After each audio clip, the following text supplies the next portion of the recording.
All right, so this is the map of tennis. Now, the map of any subject shows all of the topics that are in the subject and shows how they are all connected. I created this map of tennis because I know what it's like to have, again, thousands of dollars spent on your tennis game, work with multiple instructors, and you get a lot of fragments of information thrown at you as if it's your job to try and string it all together, and it just doesn't string together. There's a lot of tennis players who are feeling completely lost in their tennis game, even again after investing thousands of dollars, going to multiple instructors, going to multiple academies. Usually tennis players have a three-stage tennis player's hero's journey where stage one, you're dabbling, going to group lessons once or a handful of times a week. Then you feel like you're getting good at the sport. You decided to take it more seriously. So then we get to stage two, which is serious investment. You start investing in private lessons on the side or even a dedicated private coach in addition to your group lessons. Then stage three, we get to obsession, where you're watching hundreds of videos, following dozens of content creators. You're beginning to expand the horizons of the instructors that you work with, and you start working with other instructors. You start traveling the world to different academies.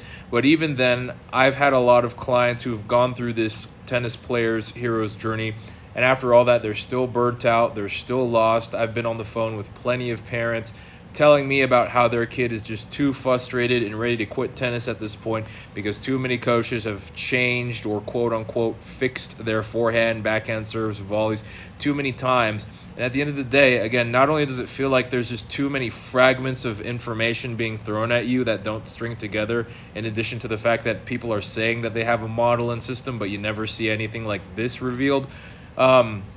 But also, it's like you don't know what's objectively correct and what's just subjective anymore. You don't know whether or not something you're being taught is a style or a preference, or if it's objectively correct or objectively incorrect. So the tennis industry, or the tennis space, the tennis instructional world is full of, again, a bunch of disorganized information, and there's nothing like this beautiful map that you see right in front of you. Now, I want to take a second and explain my background. My favorite high school subject was mathematics, and the reason that, I know this sounds unrelated, but it's very related to my entire instructional methodology and style. Now, the reason that mathematics was my favorite subject when I was in high school is because, excuse me, I was very blessed to have some very good teachers, not only with very good handwriting who were very articulate, but all of the concepts in mathematics stacked. They were all linear, more or less. Some concepts, went on a segue in a different direction. But more often than not, everything you learn in mathematics is linear and straightforward. And all of the concepts stack on top of each other. This is completely on the other end of the pole to the experience you get in paid tennis lessons, where again it's just a bunch of fragments of information thrown at you. The free public education system will deliver us a linear educational experience with lesson plans and an entire curriculum, but when it comes to tennis, it's considered a six-figure luxury to, again, remain lost and have a bunch of information thrown at you. So without further ado, I introduce to you the map of tennis, a poster, whatever you want to call it, that lays out and describes all of the concepts required to learn tennis and to master tennis from beginning to end. As I say in all my videos, if you are a dedicated follower, your potential as a tennis player is limitless. The limiting beliefs about the sport of tennis is that you need natural talent, you need natural coordination, you have to start young. Tennis is highly advanced and technical, and it takes years to learn. But notice how no one's ever blaming the instruction. We're blaming the sport for being hard and complicated. We're blaming players for not having intrinsic abilities and qualities that either you're born with or you're not, but we never blame the instruction. And as someone who has had over $400,000 spent on my tennis game and has worked at multiple clubs and pretty much has seen the tennis world from the inside and out, I can tell you with 100% confidence the problem is not you, the problem is not the sport of tennis, the problem is the instruction. So I came here to create the perfect tennis instruction. I'm not afraid to say it. I'll get called egotistical or arrogant for that, but I don't care about what other coaches think. I care about players, especially players who feel disenfranchised, because I know exactly what it's like to be there.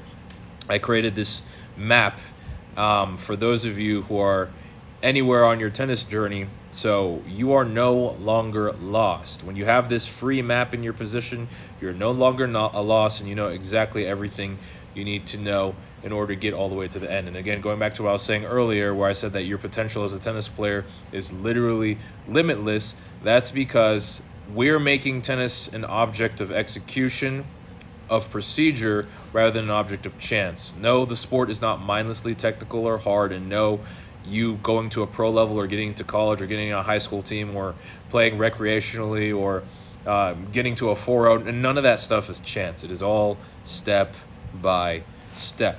So let's start at the middle of this diagram. This central triangle explains everything else that's on the diagram. There are 7 pillars of tennis that quantify any tennis player. As you can see, at the bottom, we have our foundational pillars. There's 4 of them. Then we have our technique pillars. There's strokes and footwork. And we have the match pillar at the top. And the reason that it's ordered like this is because each of, like, the ones at the top cannot exist without the ones on the bottom. So in order to even execute tennis strategy, you have to have strokes and footwork. I can't tell you how many people watch all of these strategy videos. In fact, I don't care how many people are going to get offended by this. Some of the most worthless videos to watch are like 3-0 or 3-5 strategy videos. On average, any tennis player who's below 4-0 doesn't even have a finished tennis game. They don't even have slices. They don't even have reliable volleys. They don't even have a consistent serve. Your job is to acquire a fully built tennis game, learn all of the strokes, learn all the footwork. Then studying strategy becomes viable. And that digs into another limiting belief that a lot of people have, which is that tennis is not a sport that you can actually finish learning. People usually reference that interview by Federer where he said, yeah, he's still learning. Number one, tennis is a very politically correct sport. So anyone, for example, like Kyrgios, who speaks out of line or says something that pisses people off, they don't like it. And number two, Federer says he's always learning, but in reality, he knows how to do every stroke. He's always improving. It's fully possible to learn everything. That doesn't mean you can't stop improving. For example, Terence Tao is probably one of the world's greatest mathematicians. He has thoroughly mastered every single mathematics concept, but that doesn't mean he's not improving at them. So with that being said, there is a point where you finish learning all the strokes and you finish learning all the footwork, where the only thing left to improve is your health and fitness. In fact, if you want to go pro, if you want to get into college, if you want to improve your player rating, in general, to give a simple explanation, I usually reduce these 7 pillars down to 2 steps. Step 1, finish learning tennis. Step 2, get in shape. If you literally can complete those 2 steps, you go pro. I'm dead serious. A lot of people will say that coaches produce professional tennis players. Tennis coaches do not produce professional tennis players. Getting on the pro tour is a physical, a kinetic, an athletic accomplishment, an athletic feat. It's not a technical one. We've all seen 8 to 12-year-olds with finished and complete tennis games, but they're not on the pro tour because they haven't accomplished the athletic feats of being fast enough, strong enough, and being able to last long enough to compete on the pro tour, because it's very physically demanding. Does it mean they never will? No, it doesn't. But again, that's why health and fitness is one of the pillars. So let's start at the bottom of our pyramid, which is the foundational pyramid. Foundational pillars. Our first pillar is mindset. If you're not even the right mindset, everything else goes to shit, literally. So there's 3 pillars of mindset, sub-pillars of mindset. Number 1 is desire. You have to want to play tennis. If you don't care about tennis, you wouldn't even be watching this video, and you wouldn't care about anything on this map. Number 2 is the right practice mindset. A lot of people, they practice mindlessly and repetitively. You have to practice very conscientiously and deliberately and with a plan, with a goal in mind. And number 3 is the match mindset. So a lot of people, they're unconscious and asleep during practice, but then they turn around, flip a switch, and become hyper-conscious and go into hyper-control mode when they're playing a match. They've got it inverted. You have to be hyper-controlling and hyper-focused during practice, and then unconscious and trust your body when you play matches. Because think of it this way. When you bring a car to a Formula 1 race, whatever engine, whatever customizations, whatever wheels, whatever axles, I don't know that much about Formula 1, cars and engineering, but I'm guessing that they look at those things. Whatever you bring to the races, whatever you bring to the race, there's nothing during match day, there's nothing during tournament day or competition day that you're going to change it. People go into this hyper cognitive mode. At that point, you've got to trust your body and get into a flow state. And I talk about that. We're going to elaborate on each of these pillars because there's a box for all of them. But I talk about the flow state on the upper left of the diagram. Then health and fitness. Again, we covered that. If you don't even physically qualify for competing professionally, it doesn't matter how good your technique is. You could have perfect technique, but dog shit fitness, and you might not even get past a UTR 5, right? UTR for males goes from 0 to 16.5, from women 0 to 13.5. And I've seen players with perfect tennis games that are still as low as a UTR 5. And I actually know a girl personally who's a UTR 9 that hardly has a backhand slice or forehand slice and uses two hands for her forehand and backhand volleys, but she's in very good shape and has excellent ground stroke, topspin ground stroke speed, and a flat serve. And she almost never uses a spin serve or a kick serve. So she's in excellent shape, but she only has like 3 strokes, and the other ones are not correct form or fully developed. So your UTR is not just a skill level. It's usually described or branded as a skill level, but it's not just a skill level. It's your skill plus your fitness.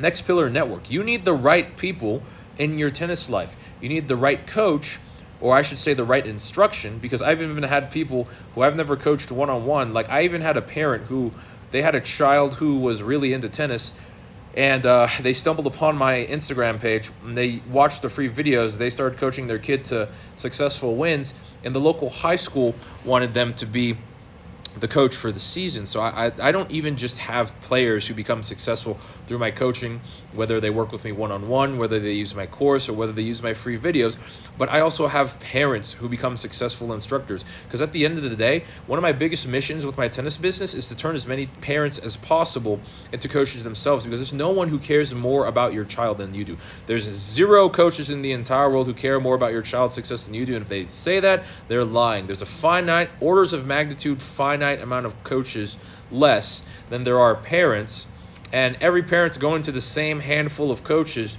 asking them to turn their kid into the next pro, and it's only inevitable that they're going to become another number in the system. So the solution to that is you becoming the coach, and it's way easier than you think. So again, network, you only need 2 types of people. You need a coach, but even then that role has obsolescence. So I should say you just need the right instruction, but a coach helps expedite that if you can afford that.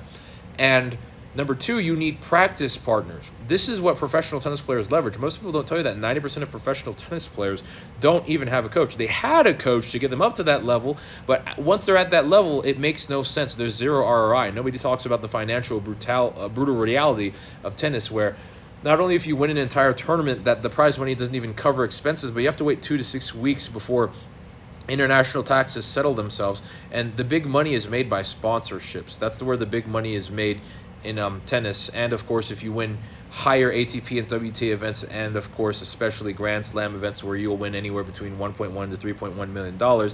But with that being said, it's very expensive to compete professionally, and even winning is low ROI. People have this subconscious idea that the money's going to take care of itself as long as you win. That's half true, but it's not. And I should say the third part of your network should be tournament directors and a lot of coaches, because one of the reasons we have people like Coco Gauff who are able to play against Venus Williams at age 15 is because tournament directors will give certain players who show promise and show potential and show talent, they'll give them a wild card into the main draw. Usually there's a qualifying draw, and then there's a main draw. So usually you'd have to grind your way in the qualifying draw to make it in the main draw where it actually counts. But if you get a wild card, you just get straight into the main draw. So network, you want the right coach, you want practice partners that you can practice with for free. There are a very finite amount of drills. In fact, I list all the drills right down here, and I go more in depth into it in my online course. But there's a very finite amount of drills that you need to do, the same way that there's a finite amount of units in mathematics to practice. It's all finite, guys. There's a lot, or I don't even want to say that there's a lot. I mean, it's relative. That's subjective, but it's all finite. There's not an unlimited amount of information to learn. Gear and equipment. You want to get the right racket. I talk about that in the box in the upper left. We'll get to that later. Strokes and footwork are what tennis technique are. So again, if you're not motivated to play tennis, if you're not in shape, if you don't even have somebody to train with, and if you don't have the right racket and strings, we can't even worry about strokes and footwork. So that's why we had to include these. These are peripheral to what most people think about when they think about tennis, but you still need them. I mean, most people don't think about them, but you need them in order to even practice in the first place. And then when we start actually practicing in the first place, then we need to master all of the strokes and all the footwork. And once we have a finished tennis game, which is what it means to complete the technique pillars, then we can start studying strategy. And as we can see here, there's a finite amount of tennis strategy plays. Now, I have a book on Amazon called The Complete Map of Tennis Strategy, How to Win Every Tennis Match Against Any Player. And this entire map, which looks like circuitry, literally maps every single scenario that can happen in a tennis point. There literally isn't, like, people think it's random. There's patterns. There's invisible patterns everywhere in life, guys. People attribute a lot of things to chance and statistics and randomness, when in reality there's a bunch of nested patterns occurring everywhere. And I spent 4 years studying tennis, identifying what these patterns are, and that book goes into depth. Now, in reality, you can heuristically, if we can compress all of this data into 2 heuristics, the 7 laws of single strategy and the 9 laws of double strategy. I write down all the 7 laws of single strategy here, but the 9 laws of double strategy are covered in the 3rd chapter of the strategy book, because I just wrote the titles of them here. Like for singles, I could write them down and not rely on titles because they're simpler. But in doubles, they're not more complicated, but there's, well, okay, you could say subjectively it's a little bit more complicated, but I just wrote the titles of each and I elaborate more upon it in the book. Okay, but again, I see a lot of people trying to learn strategy when they don't even have a finished tennis game. So let's go through this diagram in order based off of starting with the tech. Oh my God, I'm on the Canva app right now. Sorry that it's so twitchy. Hope nobody's getting an epileptic seizure here. God. Okay, so we're going to start with mindset, health, fitness, network, gear and equipment, strokes, footwork, strategy. We're going to hit all of those boxes. And as you can see, we have some boxes at the bottom here. In fact, you know what? I want to start with the bottom left. Jesus Christ, Canva. I want to start at the bottom left. Your true potential and false limiting beliefs. Guys, I know I'm a tennis coach, or at least that's my title, but in reality, I'm a systems architect. I build systems. I want things that can run on their own. Like, the goal is to build a system that you can automate, or a proof of concept methodology that other people can take for themselves, which is again why I'm giving out this map for free, so you can just take all of this information and implement it. But my hardest job is not the actual systems building. My hardest job is not the actual coaching. My hardest job is breaking people's limiting beliefs and showing them what their true potential is, because too many people think, again, tennis is a, god damn it, Canva. Sorry, guys. Anyways, too many people believe tennis is a heavily technical and advanced sport. Tennis requires a lot of natural coordination to learn. Tennis takes years to master. You have to start young to have a chance of getting good. Your potential is capped if you start as an adult. You are never done learning tennis. All of this is pure bullshit. Okay? This doesn't serve you.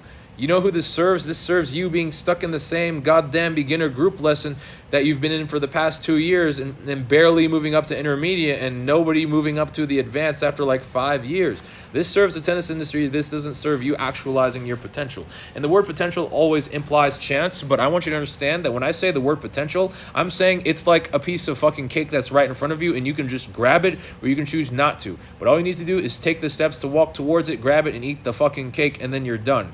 Not, oh, this is quantum probability where the cake may or may not be there, you may or may not be there, and the steps to get there may or may not be there. No, none of this is a matter of chance. All of it is just knowing what to do and doing it. So the hard part about my job, like I said, is convincing people that their limiting beliefs are not true. The hardest part about being a consumer, being a player, or being a student is getting the right information and not assuming that there's limiting beliefs that are true. All right, so the truth, your potential is unlimited.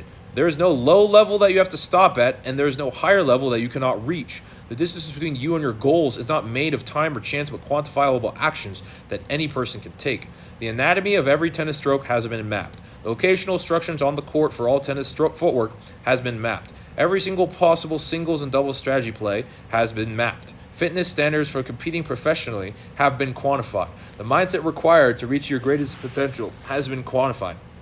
The exact sequence of drills to execute to transform from an inexperienced beginner to completely match and tournament ready has been mapped. Notice how I keep using the word map and quantify, map and quantify, map and quantify.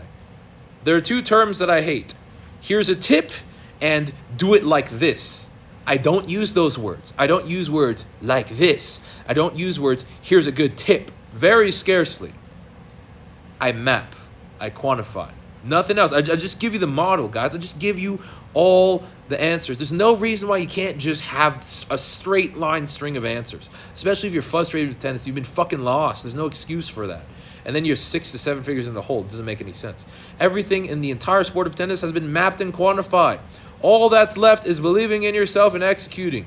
Going pro is nothing more than a two-step process. Number one, finish learning tennis. Number two, get in shape. And I said that earlier when we were in that Philosopher's Stone circle in the middle of the diagram. What's this called? Splendor Solus bullshit. I don't know why I made it like this. I guess I'm into alchemy too much. Simulacra. This is another way of saying like false symbols or false beliefs. Playing more matches does not give you more match experience and make you better. Most players who compete have completely unfinished and undeveloped tennis games. Increase in skill is more important than increase in score. Literally said that earlier. Increasing your UTR and NTRP or any other player rating is not about more mindless lessons and tournament signups. It's about completing your tennis game and augmenting your kinetic output. That's another way of saying, what did I say here? Finish learning tennis, get in shape. Same thing, different words. There is not an unlimited amount of information out there. The idea that you're never done learning tennis is pure nonsense used to justify noise information, mediocre rate of progress, and incompetent people wasting your time. If you aren't downloading an unlimited amount of useless data on your digital devices, your phones, your tablets, your computers, don't do it with your brain. Tennis is not an extremely technical sport where coaches are STEM-level specialized experts that possess secret knowledge. You can learn tennis in as fast as 40 hours, and parents can even learn how to become world-class coaches and coach their own kids in the same amount of time. And here we have all the practical goals and technical goals that people ask me to solve all the time that I'm listing here, so you know that I understand where you're coming from. And because I understand where you're coming from, I'm not just mindlessly telling you that your potential is unlimited, but you can literally go as far as you want. Technical goals people usually come to me for. Can you help me fix, improve, or learn my forehand, backhand, serve, volley, slices, footwork? Can you tell me better tennis strategies? Can you help me improve or fix footwork? Truth. There is no improvement. There is only fixing problems permanently and learning technique for good. Do not come to me for improvement. And I'm not trying to insult you guys by saying that. Come to me because you know I'm the guy who's going to fix it. Because you know this is the system that's going to fix it. Right? Practical goals. These are the higher level title goals that people usually ask for. They say they just want to learn how to play tennis recreationally for fun. Every single person who says this is at stage one of the tennis player's hero's journey where they're dabbling and they've bought into these limiting beliefs right here because they don't know that they're not true. Because all of the culture outside of tennis is telling people that all of these things are axiomatically and dogmatically true about tennis, and they're not. So every single person that says they just want to play tennis recreationally for fun, they don't know that all of these things aren't true. They don't know that by just having a finished tennis game, that already makes them a competitive threat. Because a lot of people who are in tournaments don't even have finished tennis games. And so their idea of learning tennis recreationally for fun is being able to hit back and forth, and they don't even realize that most people in tournaments can't even do that. You know, you're literally in the top 10% of tennis players when you just finish learning tennis correctly and get to an NTRP level of a 4.0 or a UTR level of a 5 to 7. All right, second thing people say, win more tournaments and matches, finish learning tennis, get in shape. Get on a high school team, finish learning tennis and get in shape. Get on a college team, finish learning tennis and get in shape. I'm telling you, compete professionally, finish learning tennis, get in shape. Increase UTR, increase NTRP. Your player rating is tennis game, a percentage of tennis game that's finished plus fitness level equals your UTR or NTRP, which will land you either on the pro tour, college team, high school team. High school players are usually UTR anywhere between, like, it could be as low as 4 to as high as 8. College team is usually for males 8 to 12, and then pro is 12, all the way to 16. And when I was in D1, I went to a D1 college, Norfolk State University. The number one guy on the team, he was number 10 in the NCAA rankings. He was like a UTR 12. So not a lot of college players are UTR 12s. Most of them, D1 college players. Most of them, well, okay, let's include D3. Most college players land between high sixes, which is the very low end, all the way to high 11s. Okay, and then past that you go pro. And again, if you just like, these are just branding name titles. People look at high school team, college team, or professional as if these are legitimate titles. Everything in life is branding, guys. These are just branding titles. The actual numbers are your UTR, and under your UTR is your a percentage of your tennis game that you finished and your fitness. All right, so now that we've gotten past your mindset. Oh, wow. That's the first pillar that I'm going to start with, mindset. Again, the hardest job here, done, breaking all your limiting beliefs. So let's start with the mindset pillar. That's up here in the upper left. We have 5 pillars of motivation. If these things aren't lined up, you aren't going to feel like doing jack shit. Now, when I consider whether or not I will work with someone, I'm not looking for talent. I'm not looking for coordination. I am looking for fitness. But most importantly, I'm looking for whether or not these 5 pillars of motivation are aligned. There are 5 pillars of motivation. If these are not aligned, this person is not fully ready. I'm not the coach you come to when you want to dabble or do 1-hour lessons. I'm the coach who you want to come to when you want serious results. Why? Because I care too goddamn much. I don't make all these videos. I don't make all this content. I don't make all these courses for people who are just dabbling. You know, anyone who has a business or who has a job as an instructor or a teacher, especially public education school teachers, can resonate with this a lot. There's nothing more frustrating than students who don't care and students who don't show up for class. And then what happens is that the school board, they blame the teachers. How is it the teacher's fault that the students don't care and don't show up for class? Well, I'm the same way. And again, I remember what it was like to work at clubs where it was like that, where coaches would get blamed when students didn't show up. I've had clients that didn't show up in the past. So I was like, fuck that. I only work with people who are serious, who want a result. So this is all I'm vetting people for. And it's not even just about me. You won't even make it to your goals. Nothing is aligned. Nothing is aligned. Everything's in alignment. It's not. I'm not just saying this because it's a preference. I'm saying this because I can't even get you a result unless these things are aligned. So 5 pillars of motivation. You have to have these in place to get your goals. Number 1, clarity of the complexity and steps to the completion of the goal. If you have no idea what the distance between you and the goal is, what most people's brains do, and I'm not saying I'm special, everyone's brains do this. We're all wired to be like this. We just assume it's complicated. If we don't have clarity, we assume complexity. That's why I'm creating this video and creating this map to give you clarity. Number 2 is the perceived time to completion of the goal. If we think it's going to take 1,000,000 years to get something done, we're not going to be motivated. So let's go back to number 1. When something is clear, we have motivation. When something's unclear, we assume complexity, and therefore our motivation is lowered. So my job right now is to make it clear. That's why the first thing I did was go down to the black box at the bottom left corner of this post and made it clear. Number 2, perceived time to completion of the goal. We have more motivation when we feel like there's less time between us and the goal, less motivation when it feels like that, the distance between us and the goal is like, again, a long time, 1,000,000 years. Number 3, perceived pain and effort required to complete the goal. If we feel like it's easy, we're going to be more motivated. If we feel like it's hard, we're going to fucking suffer. We're not going to want to do it. Now, some people chase that, like David Goggins, because they want to harden themselves. That's a completely different mindset, and that's also a huge mindset that I'm looking at. Someone who's chasing an anti-fragile psychological state. There's a book called Anti-Fragile where it talks about systems that get stronger in response to stress, not weaker, because there's a lot of systems that are fragile that get weaker in response to stress. Anti-fragile means it gets stronger in response to stress. So if you have that, well, goddamn, you have what it takes. Number 4, true understanding of the reality of having achieved the goal. I can't tell you how many people say, I want to go pro, I want to go pro, I want to go pro, especially at 10 years old, 5 years old, even as teenagers. Nobody tells them what that means. Nobody tells them what the reality is. It's just showcased, just like, what's a life channel? TLC or like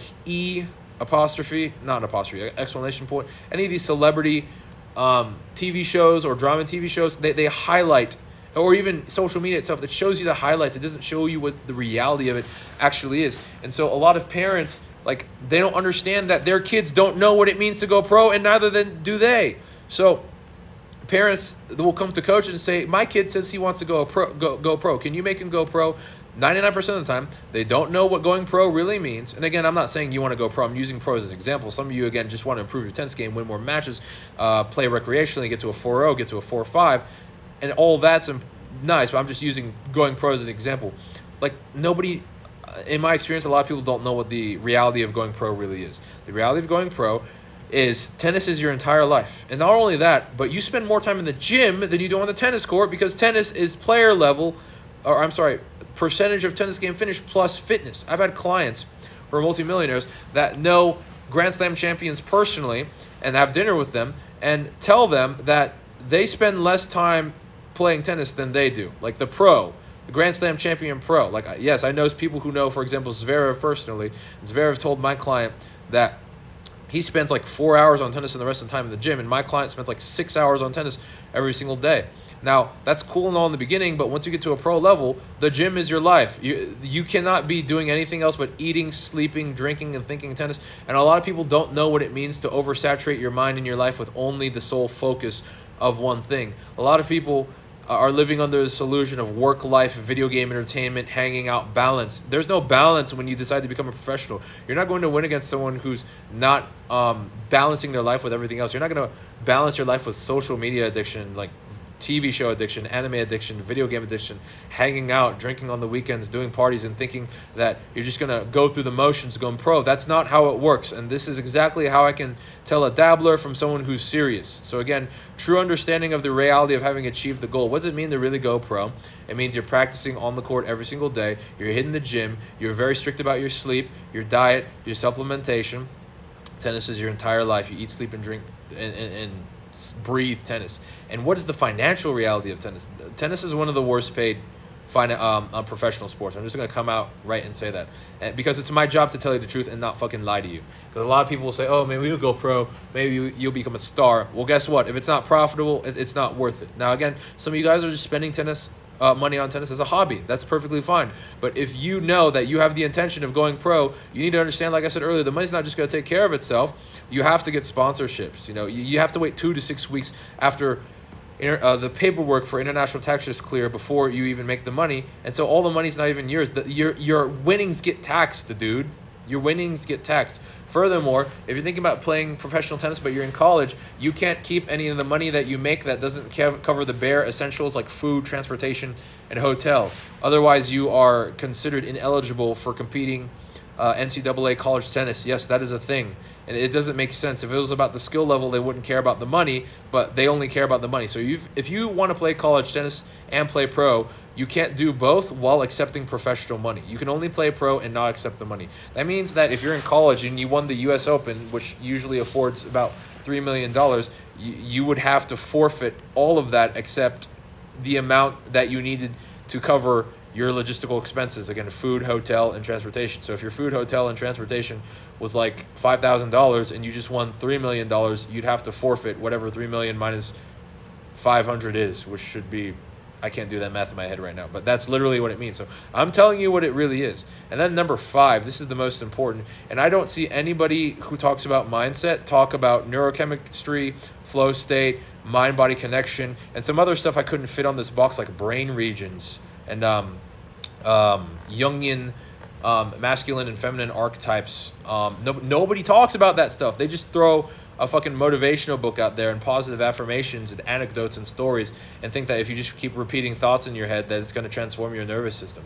Transforming your mindset should be rebranded as transforming your nervous system, because your nervous system is running your mindset, not affirmations. When you have candida in your gut, when your brain regions in certain areas are underdeveloped, when your amygdala is dysregulated, when your prefrontal cortex is shrunk, when your hippocampus, cerebellum, which is responsible for fine motor movement, is impaired, because that's what alcohol does, and that's why it's illegal to drink and drive, because your motor skills degrade because the cerebellum is impacted. Nobody talks about that. Your mindset gets fixed when your nervous system gets fixed. So improving your mindset shouldn't even be branded as improving your mindset. It should be branded as regulating your nervous system or enhancing your nervous system. So the 5th pillar of motivation here is the neurophysiological state of the subject, which leads us into these next 3 headings. Neurochemistry. We have 7 neurochemicals: dopamine, norepinephrine, acetylcholine, serotonin, GABA, glutamate, and anandamide. Do I remember these? Yes, I literally remember these because all these are important. Because I had a period in my life where I was experiencing anhedonia, where I wasn't motivated to do anything at all. My sleep was messed up. I would go to bed at 2 p.m., wake up at 4 a.m., stay up till 2 a.m. again. It was weird. This is a fucked up sleep schedule. And I wasn't motivated, and time just seemed to be disappearing. Hours just seemed to disappear like seconds. And then I learned that dopamine is not just related to motivation, which almost everyone knows, but it's related to difficulty perception, which is why things that seemed like easy before and low effort now seem super hard here. And I was super shocked to learn that dopamine is involved in time dilation. Not literal time dilation as far as general relativity and special relativity, which were Einstein's theories that showed that time is not objective, but time is relative, and it completely broke classical Newtonian mechanics. But your perception of time, because nobody experiences objective time directly, we experience time through our nervous system.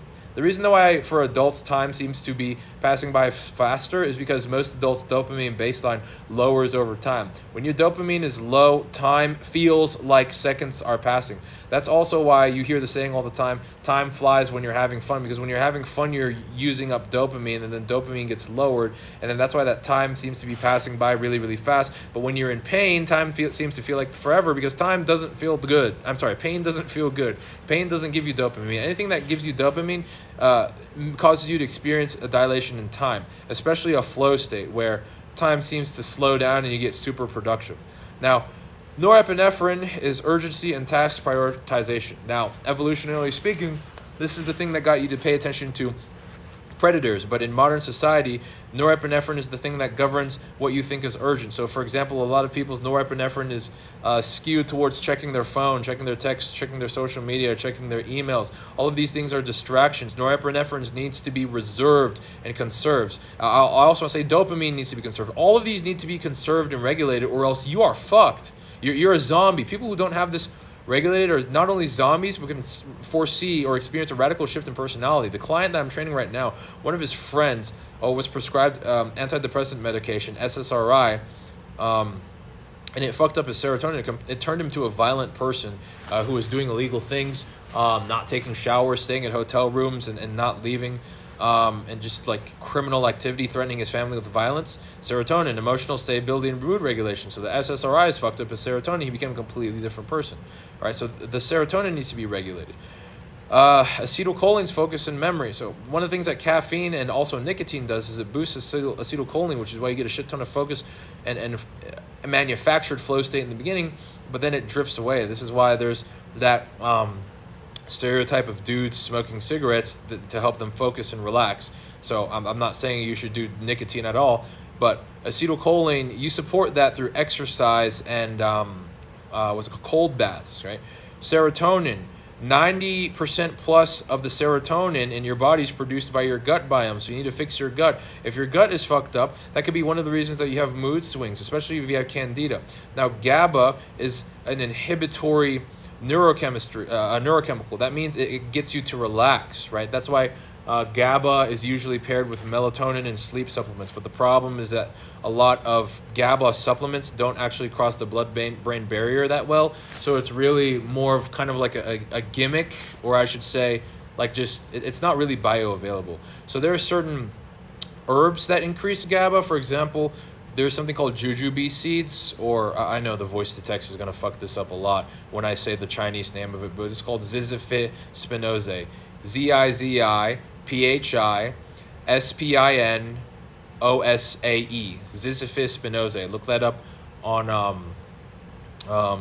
Amazon. It also has a third fucking name called Suanzao Suanzao REN. Again, this is not medical advice. No, this is medical advice. Disclaimer: consult your doctor before including or introducing any new supplement or medicinal protocols into your diet. But yeah, that I found for that, and do your own research again. But that helps increase GABA. Another thing is getting off caffeine and regulating your sleep cycle. The opposite of GABA is glutamate. Glutamate activates neurons. Anyone who has a bunch of thought loops, for example, when your brain keeps running on loops of useless information, or your mind seems tumultuous, or you have the same song stuck in your head over and over again, or you're looping on negative thoughts, that means you have high glutamate, right? Again, this is one of those things that people think some fucking motivational quote or just hearing positive affirmations is going to fix, when it's really glutamate. The things you're experiencing are directly downstream of neurochemistry. Like I said, if time's flying, your dopamine's fucked. You need to get sleep. You need to quit caffeine and nicotine, and especially crack cocaine or any meth or drugs or anything. Please tell me none of you are on drugs, because Meth boosts your dopamine for like 3,000% or something. It completely ruins your receptors, and it feels like hell getting off meth. It feels like you're going through, yeah, whatever. But yeah, glutamate. If you're stuck in thought loops or things keep repeating in your head, that means you have high glutamate. Usually when glutamate's high, GABA's low. Usually when GABA's high, glutamate's low. And finally, anandamide. This affects your pain tolerance and sensory modulation. So whenever you get a runner's high, and whenever you're working out and you get past the pain threshold, that's when anandamide fills your cannabinoid receptors and modulates pain and all that. And that's what THC and CBD do. That's why people smoke weed and they do edibles, because it fills the same receptors that normally anandamide is supposed to do. So they're trying to cheat with drugs. You don't want to do that. You do not want to do that. Okay. So what do you want to do for dopamine? First of all, for all of these, quit anything that's called a Skinner box, which is a random reward system, like your phone or an algorithm or YouTube. Quit caffeine if possible, if you don't depend on it for work. And no, it's a net negative because it wrecks REM architecture, which allows you to dream. The reason people don't dream is because they're on fucking caffeine. It raises cortisol. It dumps electrolytes. It ruins what's called your renin, apigenin, aldosterone system, which is what processes your electrolytes. So literally, people who are getting cramps, it's because of the caffeine. All right, I'm gonna lay you in some alchemy. So Starbucks, right, which is like the main coffee restaurant. The name Starbucks comes from the character in Moby Dick, Starbuck, who is the voice of reason, yet the actual symbolic logo is a siren, which is the voice of temptation. So it's a contradiction, it's the voice of reason versus temptation. And then the product, it's coffee, right? All right, so norepinephrine, get yourself some cold showers and work out, especially high intensity interval training. Acetylcholine, same thing, and do a lot of reading and long-term focus. Serotonin, fix your gut. And I'm not a medical doctor, not medical advice, but I would stay away from those SSRIs. If I killed myself with 36 self-inflicted gunshot wounds, it wasn't me. GABA, try Ziziphus spinozae, also magnesium glycinate, and get some rest, dude. You gotta fix your circadian rhythm. Glutamate, you gotta chill out, you gotta relax. Also, monosodium glutamate literally increases this. You gotta relax. Anandamide, don't do weed, exercise. Okay. Mind-body connection. One of the things you need in order to play tennis is called proprioception, which is the ability to sense where different parts of your body is. Funny enough, people with autism, they have an impaired sense of proprioception because proprioception relies on bone density. And the denser your bones are, the more piezoelectric they are. Piezoelectricity is when squeezing an object causes it to elicit an electrical charge. So that's why quartz crystals are used in certain electrical applications, because quartz crystals have a molecular structure that when it's physically squeezed, it's slightly polar, so it creates an electrical charge, where your bones are the same way. When you have healthy bone density, you have good proprioception. What is proprioception? If you close your eyes, you still know where your hands is, you still know where your legs are, you still know where parts of your body are, even when you don't see them. With people with autism, this is impaired, so what has to be solved is the bone remineralization. And no, the answer isn't calcium. The answer is usually vitamin D3, K, and A, and some other stuff, but do some research on that. Coordination, the ability to match self-motion with external physical outcome. A lot of people think tennis requires natural coordination. That's not true at all. Every single tennis stroke only has one point of contact, and you're doing the same workout motion form, executing the same finite sequence of anatomical muscles over and over again, and there's only one point of contact along that arced path. So you practice hitting an object at that point of contact over and over again after you learn the correct form, and then your body becomes physically entrained to expect physical sensation there, and then boom, you know how to hit a ball there. And then the last thing you need is trajectory perception, or the ability to read the ball. So number one, you need to be able to know where your body is. Number two, you need to be able to coordinate your movements with external object. And number three, you have to be able to read the physical objects that's moving. So once you have all three of those, you can play tennis. These aren't things that you need to be born with. These are things that are skills. In fact, I even told you how with autistic people you could fix that. Okay, I quantify, I map. I quantify, I map. I don't do anything else. And finally, flow state and brainwave states. So flow state is upstream of brainwave states, where we have theta. Did I really say theta? Damn. Theta, delta, alpha, beta, gamma. Most people are stuck in beta. This is where you're stuck in linear thinking. Gamma is when you have an aha moment where you figure out something. Alpha, delta, and theta are like lower brainwave states. Theta is like when you're asleep. Alpha and delta is relaxed, and when you have like insights and thoughts, good thoughts are going through your head. But anyways, Ultimately, you want to get into a flow state. The flow state is a nested synergy of brainwave states. And this is when everything is just working. This is your top state of performance. This is when you have those really good days where you're playing at 100% and, you know, the outcome and intention just align. You know, playing tennis feels easy. It feels like you know what you're doing. Bad days are when you're out of flow state. The easiest way to kick yourself out of flow state is to overthink and to be highly stressed. Literally, if you're overthinking and you're highly stressed, you're out of a flow state. When you're in a flow state, it doesn't mean you're immune to making mistakes, but it means like you flow through reality. You figure things out faster. You learn faster and you perform better. You know, a lot of people are avoiding making mistakes. The goal is to plow through mistakes in a flow state.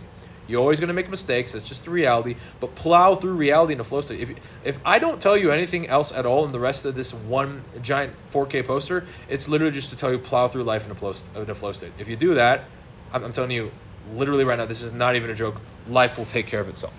All right, let's move over to health. So we got diet, fitness, and sleep, as I was talking about. Now, if you're for your diet, you can be on a carb-based diet or you can be a keto-based diet.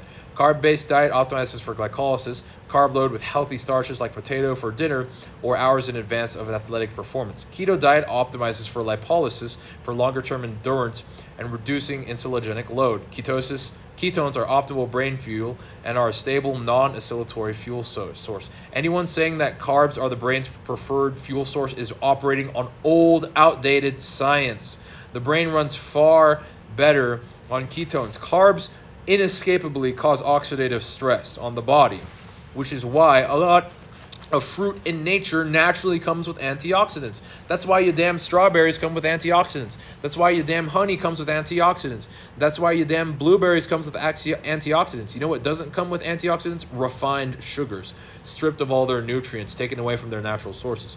Whereas I'm not saying you can't do a carb diet, because of course, if you have a really good metabolism, you're being really active, then yeah, you can handle this. But there's a lot of people who are overweight and who have never been fit in their life, and for that reason they've missed critical growth windows that they should have had when they were younger.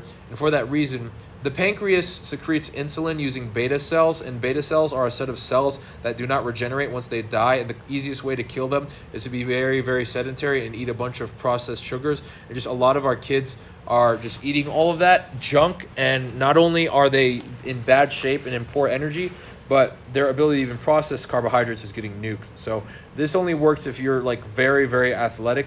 And again, how does the human body even run energy? Using ATP. ATP is to the body as gasoline is to cars. And like, think of it this way.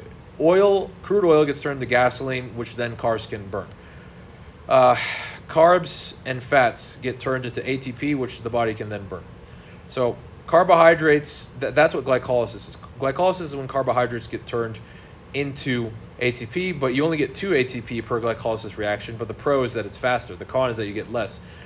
Lipolysis is when fat gets turned into the ATP, and it gives you 36 ATP. So the pro is that you get 36 ATP, which is about like 18 times more, but the con is that it takes longer.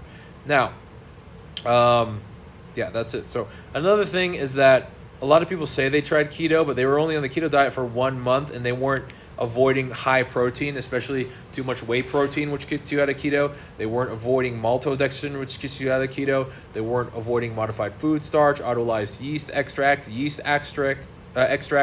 monosodium glutamate, and bad sleep. All of those things kick you out of keto. In fact, literally one night of bad sleep causes insulin resistance the next day. So nobody talks about that. People say they tried keto, and again, they only tried it for 1 month. You need to do all of that for 3 months straight before the mitochondria shift over from glycolysis to lipolysis. The mitochondria is the organ in your cell that's doing the glycolysis and lipolysis. So if you're really doing keto, you have to do it right, like I just said, for 3 months straight. Then you can give feedback on how it worked, not just 1 month, but that doesn't do anything.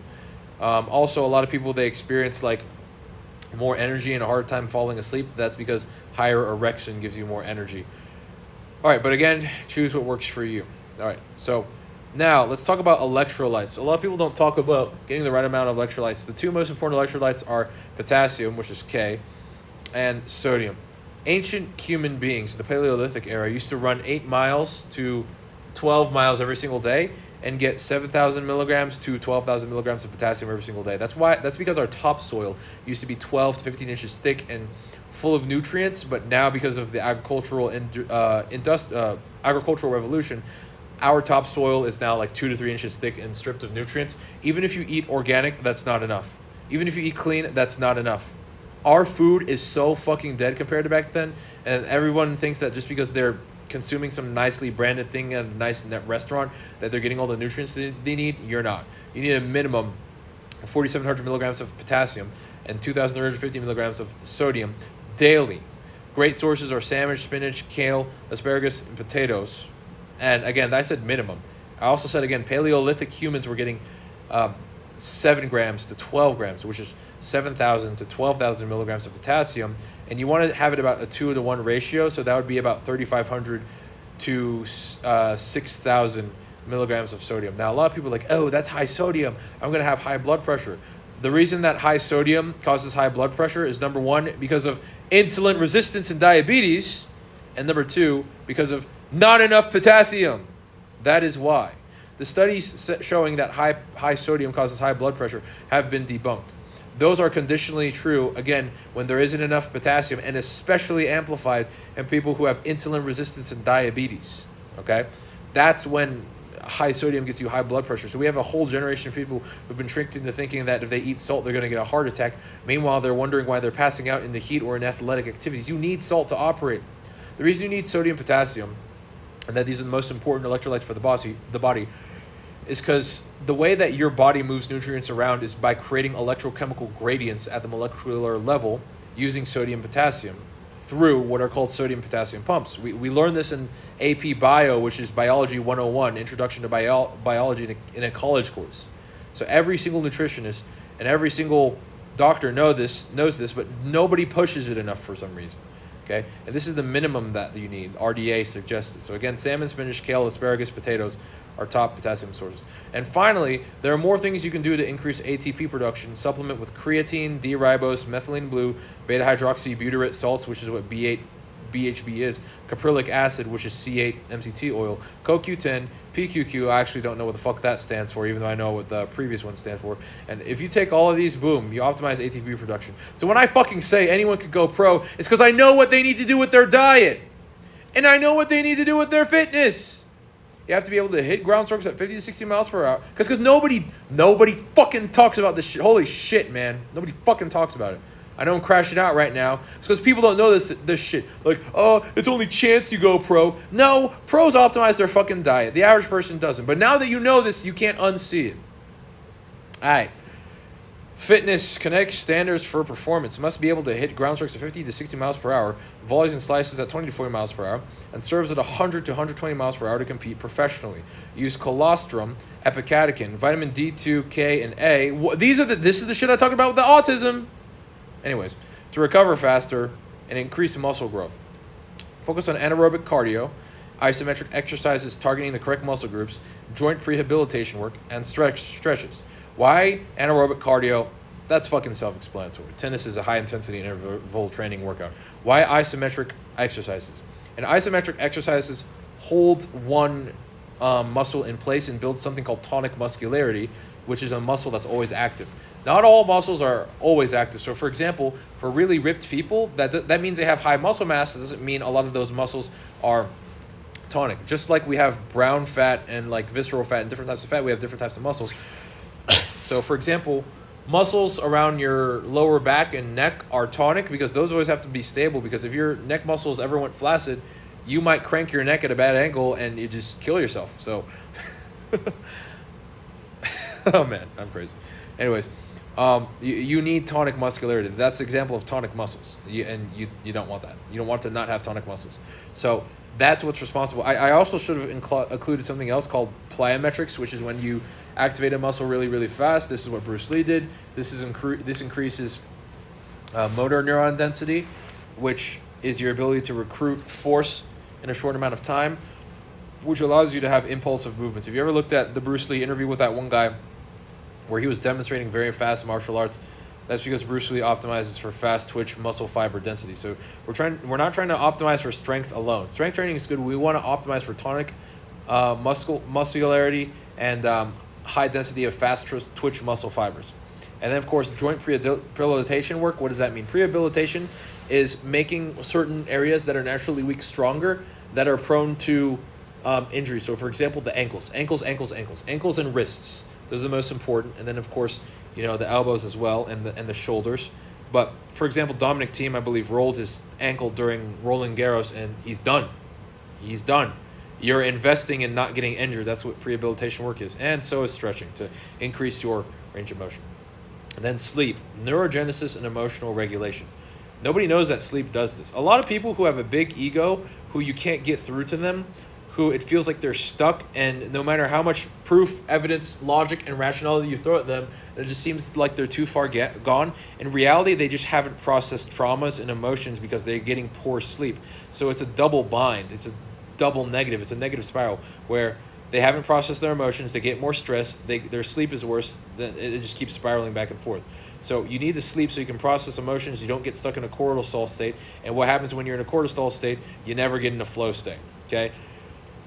Neurogenesis happens when you're asleep. Neurogenesis is when your body builds new neurons. I can't tell you how many times that I taught somebody a lesson where they were struggling with it the first time, then they go back home, sleep over it, and they come back in the next lesson, and now they know how to do it as if they knew how to do it all along. People, you got to be process oriented. You got to see the big picture here. So get 8 to 9 hours of sleep minimum. More for serious athletes. Federer got 12. Neurogenesis happens during sleep. Wake and sleep at the same time daily. Don't fuck with your circadian rhythm. Testosterone and human growth hormone, everyone needs this, including females, depend on regulated sleep, and eliminate caffeine if possible. I even said that earlier. Enhance sleep with C8 MCT oil, best sleep supplement ever. Nobody talks about this. Sodium iodide. People think they're allergic to iodine, but it's really other proteins. Like, for example, shellfish, it's usually not the iodine. It's a protein in shellfish, and other examples where people blame the iodine when it's actually something else. This helps your pineal gland. Lion's mane, glycine, magnesium glycinate. All right. So let's go over to that we're done for the health pillar there. Let's go to network. Who you need to succeed. There are only two and only two types of people you need to succeed in tennis. Number one is a coach, and number two is at least one committed practice partner. Even then, you don't even need a coach to learn tennis. You need the right instruction. The coach's only purpose is to teach you tennis correctly. Once you're done learning tennis, your coach's job is literally done. 90% of professional tennis players on the tour no longer train with coaches because they already have a finished tennis game. Instead, they spend more time with hitting partners and in the gym, either alone or with a trainer. Again, there's no ROI on a coach, especially because I expose the financial reality of going pro when you're a pro. There's no ROI on it. There's a bigger ROI than with free hitting partners where you train and drill each other for free and hit with each other. How to network and meet more tennis players. Using these methods, you'll meet up to 50 to 100 more players within the next month. Number one, tennis clubs, centers, and academies. Just give out your contact info to the front desk and they'll help you meet more players. Local high school. Ask the coach if you can meet any high-level players and exchange contact info with them. College approach players at parks during hot times, mornings or evenings. Attend USTA, UTR, ITF, ATP, or Grand Slam events as a spectator and meet other players. Join a USTA, UTR, WTA league. World team. This should be WTT, not WTA. I meant World Team Tennis. But hey, if you make it into the WTA, that's another great way to meet new tennis players. Go to tennisleaguenetwork.com. That's an online flex league platform in certain cities, usually big cities around the U.S. Search for local tennis Facebook groups. If there aren't in your area, create one. And then you'll find a bunch of people who want to join your Facebook group. Search hashtags on Instagram or TikTok like hashtag tennis and then your location to pull up tennis posts made by other people in your area, then DM or meet them. So, for example, if you're in California or if you're in LA, just look up tennis LA, tennis Los Angeles. If you're in, New York, look up tennis New York City, and no spaces, okay? Or tennis NY. Abbreviations work too. Just test them all. Now, equipment, the last foundational pillar, the right racket. I'm just going to read this plainly. In fact, a lot of these things I can just read plainly because it's just pure information. The brand of a racket is completely irrelevant. The only thing that matters are its physical specifications. There are many specifications: head size, string pattern, total mass, swing weight, beam thickness, grip size, total length, and stiffness.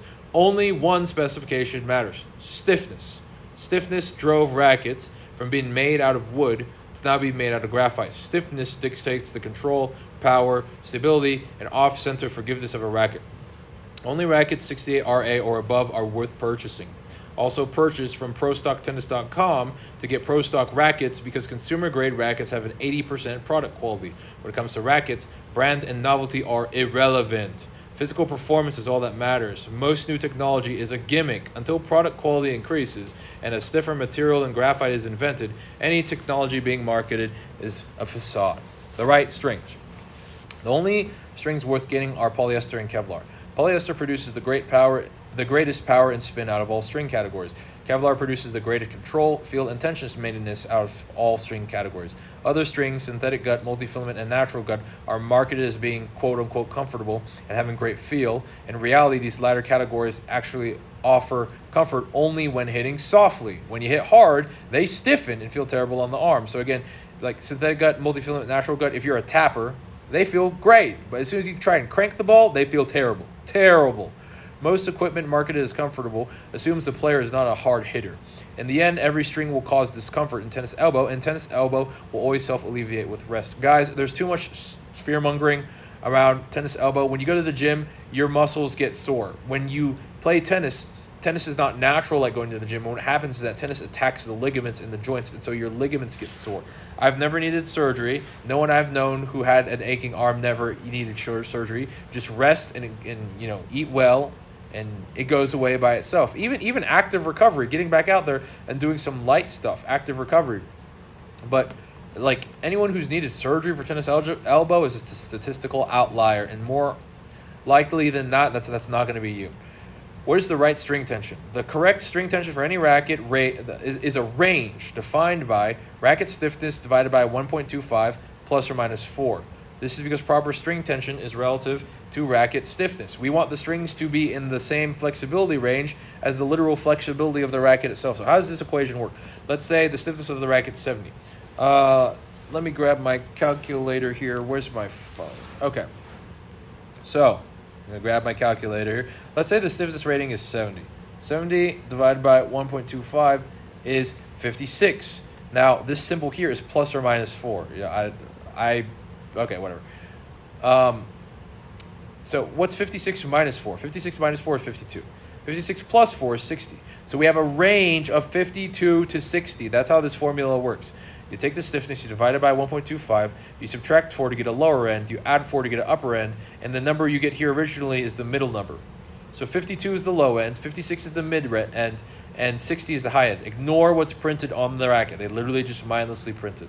Okay? I see rackets of completely different stiffness ratings given the same exact tension range by the manufacturer, and I'm telling you, they don't care. As long as they're making money, they don't care. I want to go take a second to read these quotes at the bottom of Mindset, or not just Mindset, but all 4 of these foundational pillars, because that's all 4 of the foundational pillars cleared.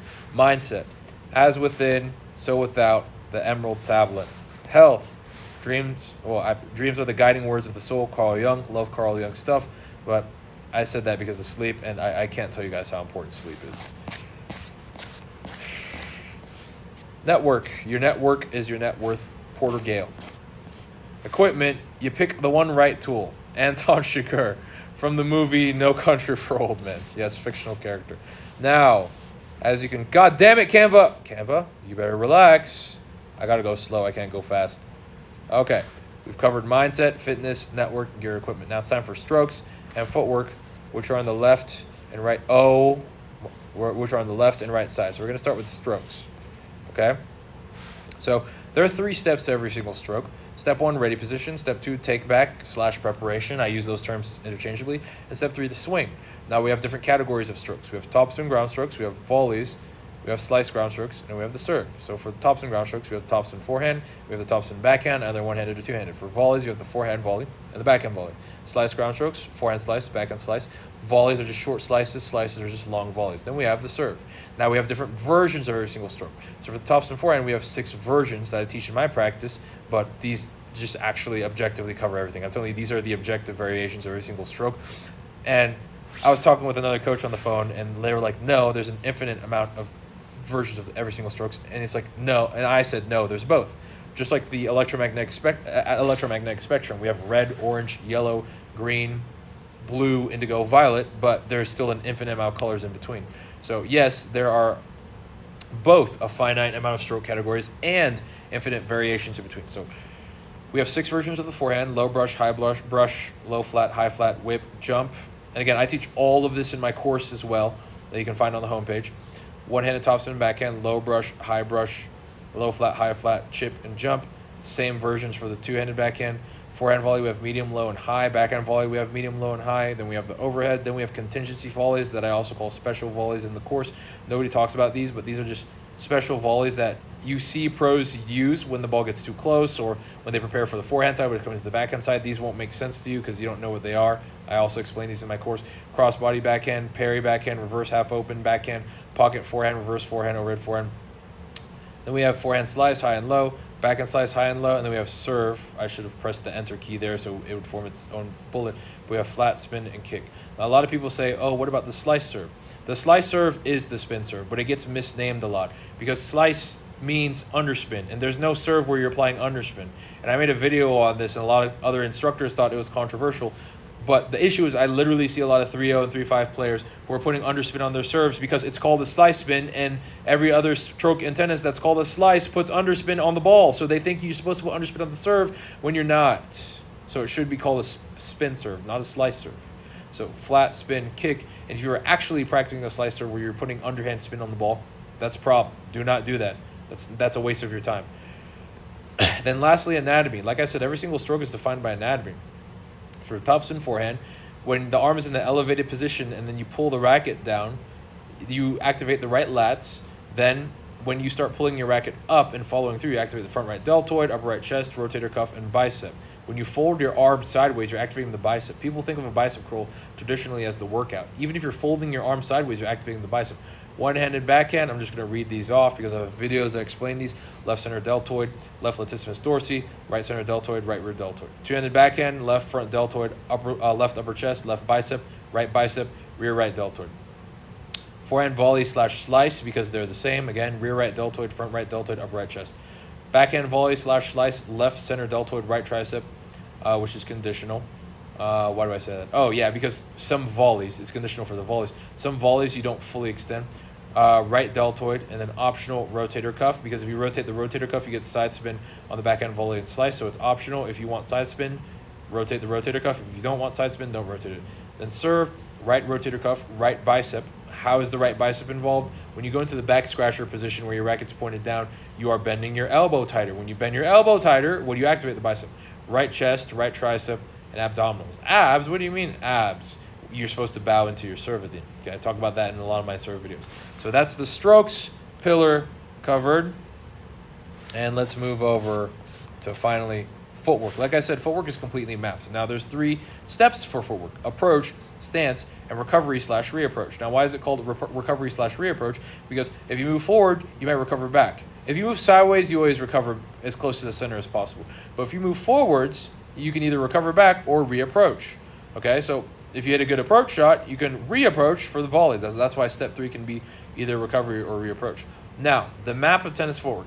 Footwork is literally a map. I don't know how else you would teach it other than showing people locations on the court and teaching them the finite locations and the finite ways to move to them. I'm telling you, I've completely mapped it. You know, this isn't arrogance. This is me trying to do my fucking job so you can learn tennis way easier and not spend 6 to 7 figures on the sport. All right. There's a footwork map for every single stroke. Map of topspin forehand footwork, map of topspin backhand footwork, forehand volley footwork, backhand volley footwork, forehand slice footwork, backhand slice footwork. This is all in the course as well. And if you dig really deep on my Instagram page, you can find some old videos where I'm mapping them as well. The map of forehand and backhand slice footwork is identical to volleys other than approach shot footwork. So forehand volley and forehand slice share the same map, except there's approach shot footwork that exists for the slices that don't exist for the volleys. Backhand volley and backhand slice footwork, same.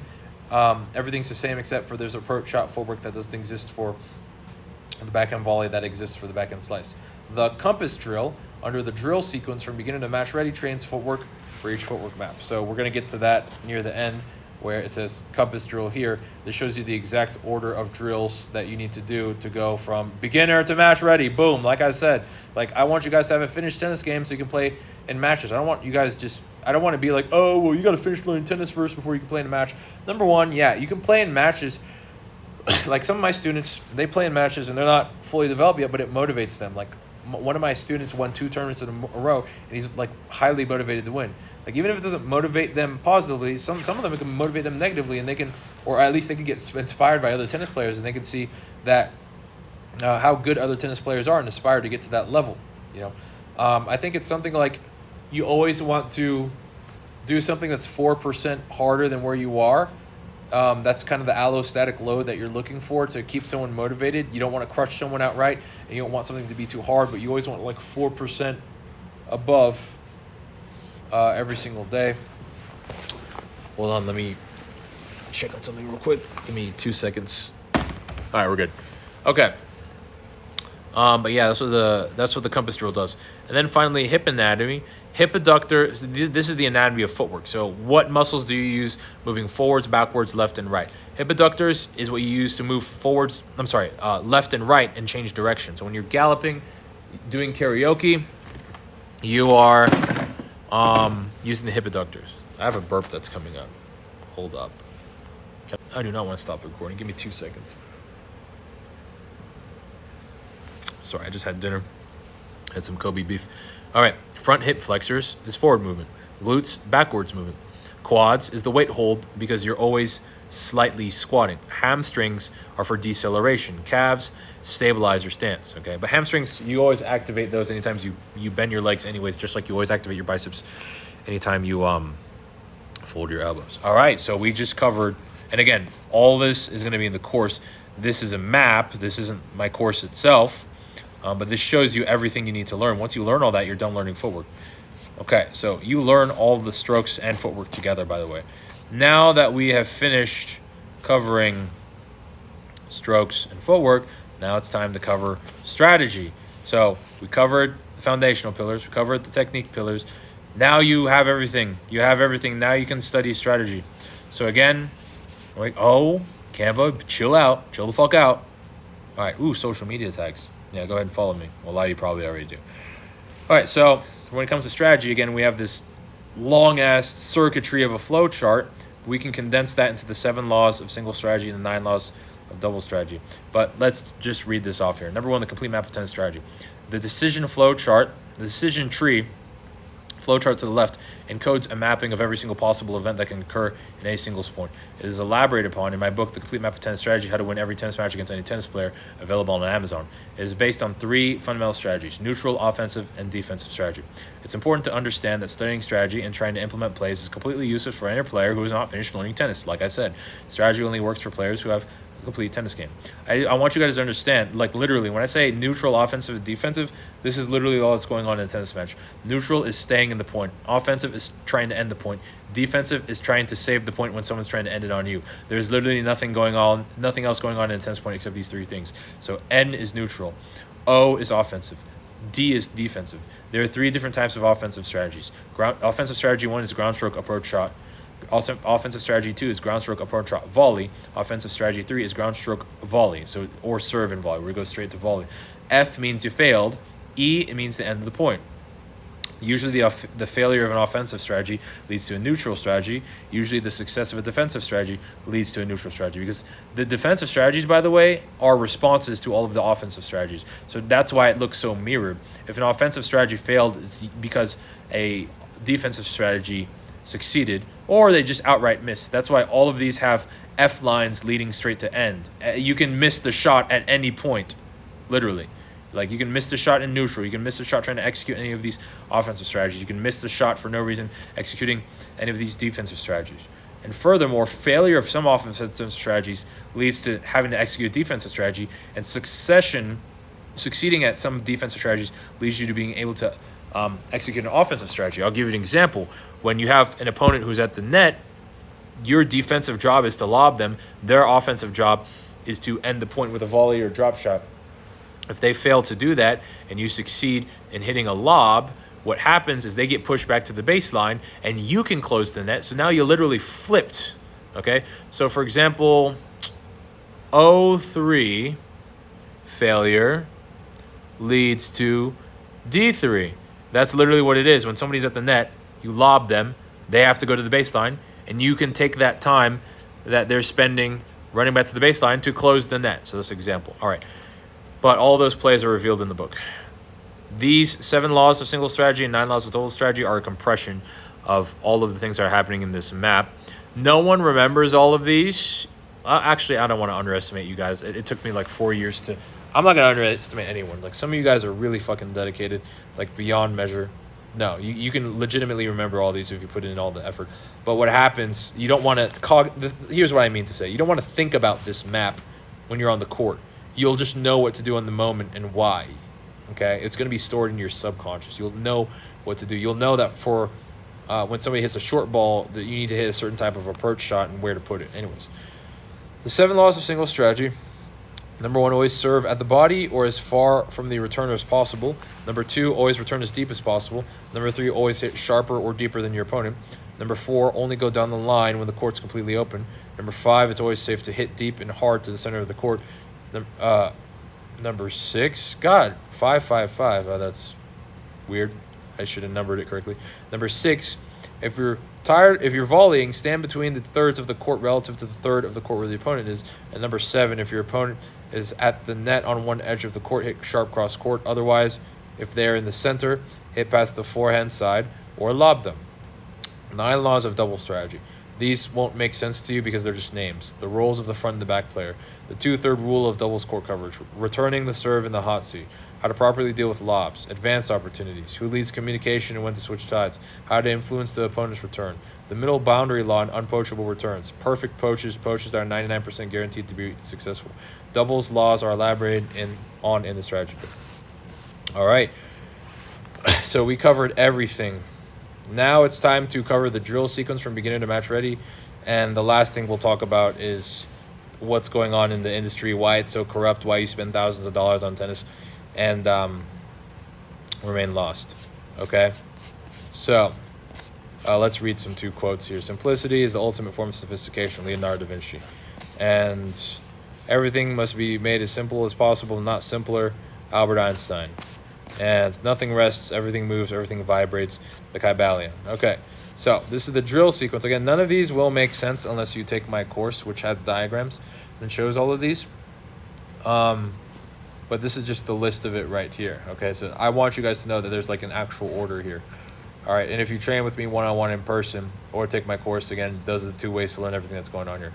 But we have 4 parts here. What I want you guys to understand is that any tennis lesson is really 1 or more out of 4 things. Number 1, actual instruction that's teaching, synthesizing, or fixing technique from scratch.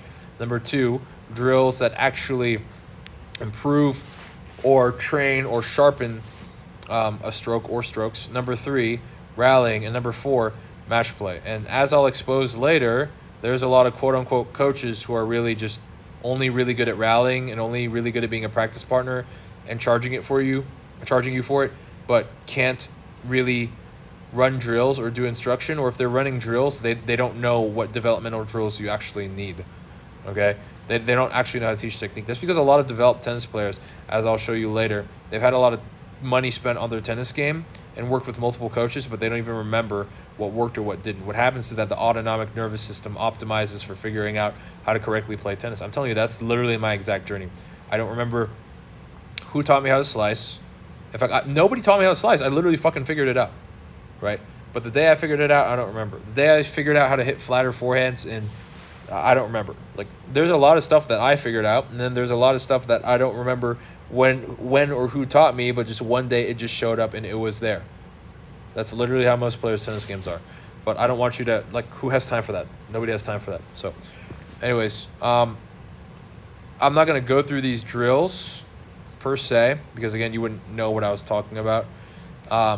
What you should know is, again, it's a 4-stage process. Instruction, drills, rallying, match play. For the serve, I'll go through the serve. One of the issues with teaching the serve is that a lot of people, they'll have you start from the baseline and do everything at once. They'll have you toss and swing at the ball at the same time. If you ask a piano teacher whether or not somebody should be playing piano with both hands at the same time, they laugh at you or look at you like you're weird.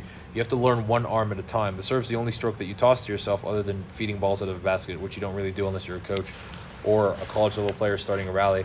But that's besides the point. I digress. The serve is, practically speaking, the only stroke where you toss the ball to yourself. And so you have to synchronize the motion of the left and right arm. So we start with the stroke itself, which is the right arm if you're right-handed. So we start with learning that. Then we start with isolating the toss, which is your left arm. Then step 3, we synchronize the swing and toss. You'll find that when you get here, in your brain, both hemispheres of your brain are firing off. It's going to feel weird. And even if you're perfectly capable of swinging perfectly, and tossing perfectly, that when you put them together, it's like you're fumbling now. So that's the next step that you have to really get down. Then full serve practice from the service line. Again, people will just back up all the way to the baseline. You don't do that yet. And again, we're not even trying to aim in the ad service box or the do service box. We're just trying to get it from behind the service line. We're trying to hit from behind the service line into the opposite side of the court's service line. There's no aiming yet. We save aiming for last. Then we finally practice the serve from the baseline. And again, we're not aiming anywhere. We're just trying to land it behind the service line.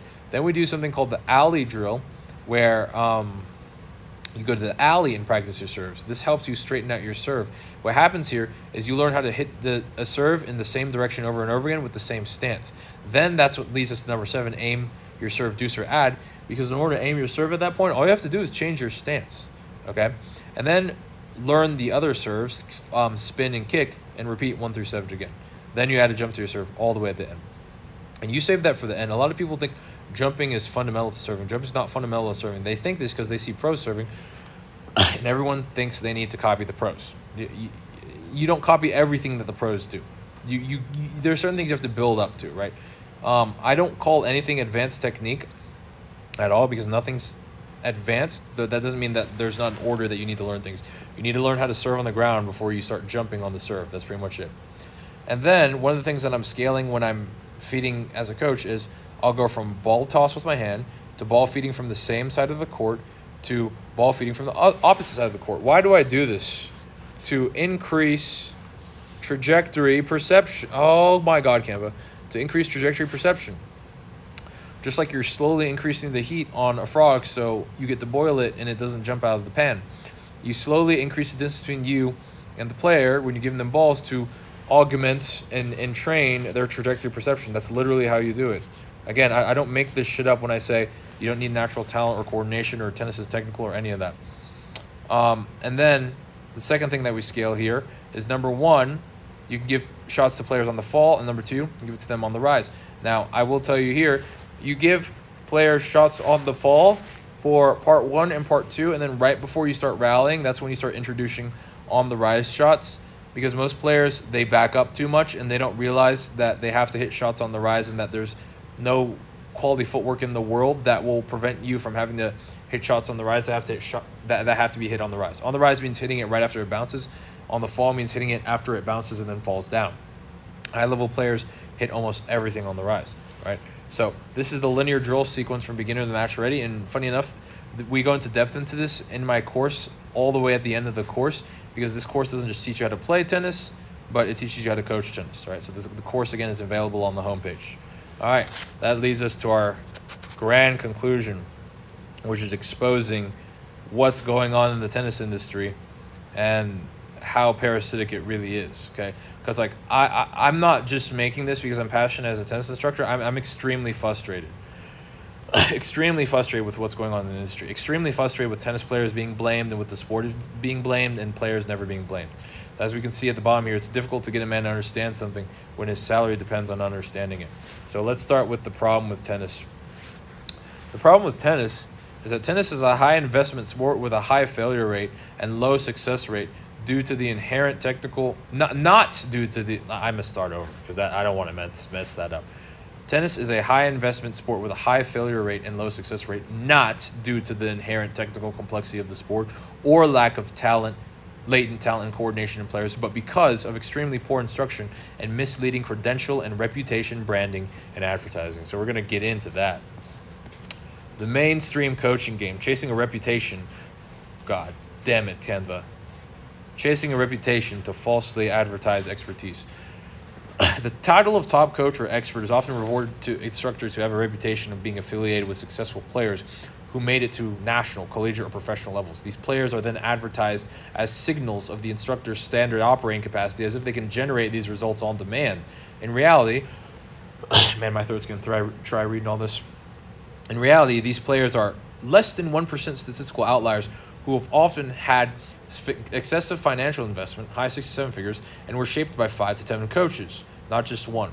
Furthermore, many of these instructors have a high failure rate and never publish the actual methods they use to achieve these results, leading to the widespread phenomenon of celebrity-adorned coaches who are incapable of teaching the basics. I'm not going to name any names, but a lot of people who have gone to these celebrity instructors and gotten lessons with them have been severely disappointed with what they learned. Instructors with these kinds of advertised reputations often attract parents who aspire for their children to go college or pro, as well as adults who spend early years building a career and or business to become financially stable. Beginning tennis in late 20s, 30s, 40s plus, and experiencing tip jargon instructional methods where copious fragments of information are thrown at them that do not string together, leading to frustration, plateauing in player level, feeling lost, and seeking better instruction, leading to investing thousands in multiple instructors only to repeat this unbroken cycle. We're trying to break that cycle here. The higher the level of player an instructor is associated with, even if loosely, the more they're idolized as a celebrity, even if their knowledge is hollow. Their reputation becomes their shield, as if they're immune to scrutiny, accountability, or any critical examination of what their methods actually are and if they even work. Because nobody cares if you're a high-level player or who you're trained. Does your methods work for you? That's what all you guys care about. That's where you're here. Like the lottery, they advertise their successful players, not their success rate, which would expose the truth. A true coach doesn't just build players, but can systematize the sport with a proof of concept model, generate success without their presence, teach every aspect of the sport, and not only produce players, but can reproduce themselves and build other coaches out of regular people, including the most important people, players and parents themselves. And that's all I'm trying to do, right? There's another thing I want to talk about here. A lot of coaches, when I said teach every aspect of the sport, there's a lot of coaches that say they specialize in something. They say they're a footwork coach, a mindset coach, a serve specialist. That's like saying that you're a professional mathematician that specializes in addition. You're a professional mathematician that specializes in just finding the square roots of stuff. You should know how to do all of these. It's baffling to me that you can have a tennis career as a career instructor over 20 years and you only specialize in footwork. That doesn't make sense. That's why so many people spend so much money on so many coaches, because we have all these specialists. It doesn't mean you're a generalist when you know everything. It means you knew how to do your job in the first place. Where's the line between knowing how to do your job and being a generalist? Well, I think for the sport of tennis, you can know how to do everything. And not just me. We'll get into the story of why my Instagram tag is Tennis God. It's a funny story. You know what? I'll tell you what. If you wait till the end of this video, I'll tell you why I named myself Tennis God. It wasn't because of big ego or anything. It's a silly story. Okay, it has nothing to do with ego. In fact, it was pure luck that this brand name blew up so much, because I've just named this account a bunch of things in the past. Anyways, monopolistic control organizations that are pyramid-esque scheme operant. USPTA, PTR, LT. I mean, again, if you don't care about this stuff, that's totally fine. You can skip ahead in the video. But if you think this is interesting, you want to know how the industry is actually working, then this is what's really going on. Anyway. USPTR, PTA, LTPA, TA are organizations responsible for procuring coaching credentials and hold a monopoly over tennis infrastructure in their respective countries. They each offer multiple tier certification tests for coaches with an MLM-style structure. Certifications offered by these organizations include not only information and coaching methods that are outdated, but were never proof of concept or worked during their contemporary time. These structures are responsible for coaching fragmentation and rigid dogmatism that maintains unevolved instructional practices. The solution is 1, the decentralization of competent tennis knowledge so parents can become coaches for their own children, and 2, diminishing exclusive rights to tennis infrastructure that force rigid, dogmatic, high turnover rate programs, where instead courts can be leased like office spaces where coaches can run their own personally designed programs. These institutions are responsible for the fragmentation of tennis and result in the experience that the average player has, which is investing thousands of dollars into lessons with multiple instructors but still remaining lost, plateauing, and feeling frustrated and disenfranchised. How many of you, that sounds very familiar. Lastly, empty titles, advertisement signals, and credentials. This is the truth about all of the titles that you hear, like head coach or tennis director, high performance program, college coach, pro tour coach, academy owner. The sport of tennis is full of titles that imply more expertise than the individuals holding these titles actually have. In reality, most of the titles in the tennis industry carry no weight whatsoever. A head coach or tennis director generally just has more seniority, not superior coaching skill. A head coach is often just the longest employed coach at a club or academy. Students are misled by price tiers like head coach, staff coach, into thinking that the head coach is better, even though more often than not the staff coaches are more skilled. High performance programs are group group together advanced players already developed by other coaches and run casual drills or live hitting sessions while branding them as a program to suggest that there is a developmental structure when there isn't. A college coach doesn't build players. They recruit players built by others. Over 60% of Division I tennis players are foreign, meaning U.S. coaching isn't responsible for the development and that the college coach isn't the expert. College training is literally identical and indistinguishable from high-performance training sessions. These coaches are better described as recruiters and team managers who repurpose the high-performance label under a university brand. Then they get credit for college wins when the original foreign coaches who originally built the players committed 90% of the work to each player on the team. A pro tour coach is often nothing more than a well-connected hitting partner, not a true technical expert. They avoid beginners, take on only players who have quote-unquote proven their potential, who are already pre-built by other coaches similar to college coaches, and later claim credit for players they didn't originally build. Many can't or won't teach fundamentals, making them functionally redundant for actual player development. Their services can be accessed completely for free by just making friends.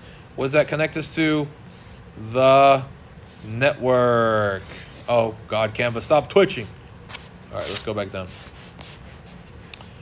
And then finally, an academy owner. Not going to name any names. X-name academy.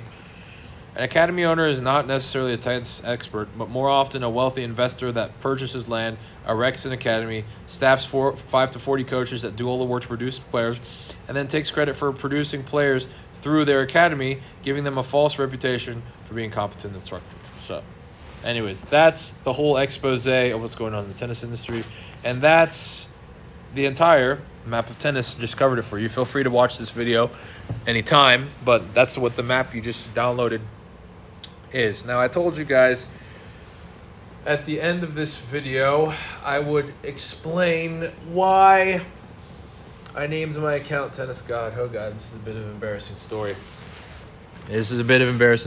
So I had a girl that I was dating who I was in love with very, very much, and we broke up, and I was really heartbroken for a while.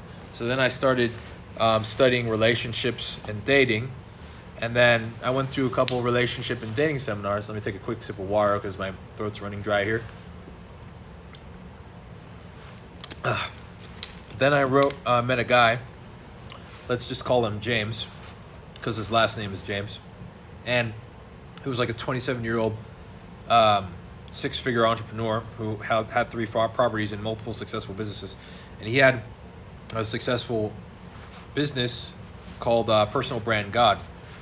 So I literally decided, okay, I'm going to name my Instagram account Personal Brand God. I was going to name my Instagram account Tennis God. Like, literally. Like, this was back in 2021 before I even started making content. So I didn't even have any plans to make content. I just decided to name it Tennis God for no reason at all. It didn't mean anything. It wasn't a branding scheme. It was just, I don't even know. I just renamed it to that. That's it.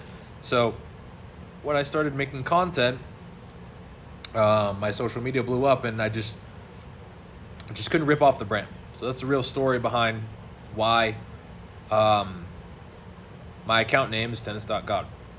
But my business is Tennis University, and that's why my YouTube channel is Tennis University. I wanted to get the Tennis University username, but that was already taken. So, yep. If this map helped you and you watch this on YouTube, go ahead and drop a like. Make sure you follow me on all my social media. And if you want to move forward, I highly suggest you take the course. There's a 14-day refund policy even on the course if you completely finish the course and you don't find any value in it, because if there's no value being transferred, then I'm not going to take your money. So if you didn't find any value in the course and you completely go through all the videos within 14 days, and you get a refund on that. And then, of course, finally, there's my one-on-one training where I travel worldwide or have people come to me. Now, I don't have an academy. I have a lot of people that say, what academy do you train at? Or what tennis club do you train at? Well, guys, everything's owned. What I do is not possible at club or tennis center, which is why I do all of this at either public parks that permit coaching that are very vacant, or private venues. So until I have my own tennis club, I don't work at clubs. I don't work at tennis centers. I can't tell you how much drama occurs at these places. They don't want coaches doing their own thing. So now you know everything you need to learn. Study this video. study this map. If you want to follow through on any of my other coaching resources, then just head back to my website. And thanks again for watching.